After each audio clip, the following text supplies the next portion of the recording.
दोस्त किसी ने क्या खूब कहा था कि कामयाब लोगों की चमक तो हर किसी को दिखाई देती है, मगर उन लोगों ने कितने अंधेरे देखे ये कोई नहीं देखता। और याद रखो कि इंसान नहीं बल्कि कामयाबी बोलती है। नाकाम इंसान लाख बोलता रहे मगर उसे कोई नहीं सुनता।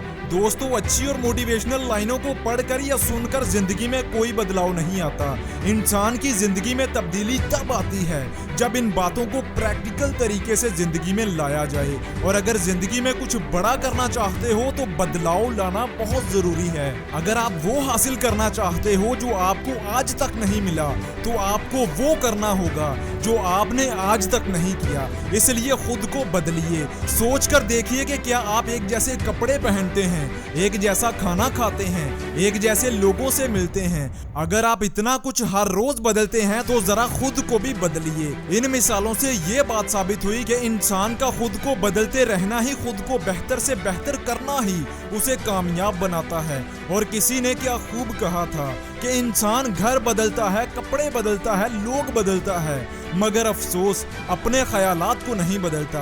और किसी ने क्या खूब कहा था कि इंसान को आज सबसे ज्यादा तकलीफ से है। कामयाब होना है तो मेहनत करने की तकलीफ, सुबह जल्दी उठना है तो फिर से सोने की तकलीफ, नया से नया कुछ सीखना है तो किताबें पढ़ने की तकलीफ, वक्त को सही कामों में लगाना है तो मोबाइल को छोड़ने की तकलीफ।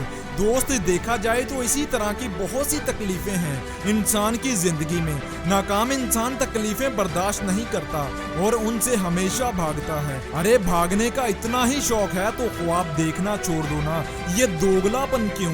कामयाब भी होना है और तकलीफें भी बर्दाश्त नहीं करनी। याद रखें, जिंदगी में तकलीफें इतनी भी बड़ी नहीं होती कि वो जिंदगी को छोटा कर दें। तकलीफें देखनी है तो इस बंदे में देखो जो एक खतरनाक बीमारी की वजह से बचपन से ही बोलने, चलने और फिरने से महरूम हो गया, मगर अपने दिमाग से महरूम नहीं था। अफसोस की बात तो ये है कि आज लोग हाथों पैरों से तो महरूम नहीं, मगर दिमाग से महरूम जरूर हैं। ये बंदा चलने, फिरने और बोलने की सलाहियत ना होने के बावजूद भी वो कर गया जो सदियों से कोई नहीं कर पाया। अगर ये बंदा ऐसा कुछ कर सकता है तो तू क्यों नहीं? तेरे पास तो उस रब का दिया हुआ सब कुछ है ना, तो फिर तू क्यों खुद को छोटा समझता है? अगर बड़ा नाम करना चाहता है तो काम कर और अपने ख्वाबों को पूरा करके दिखा। और मैं मिलूंगा तुमसे अगली किसी ऐसी ही मोटिवेशन से भरी वीडियो के साथ। तब तक अल्लाह हाफिज।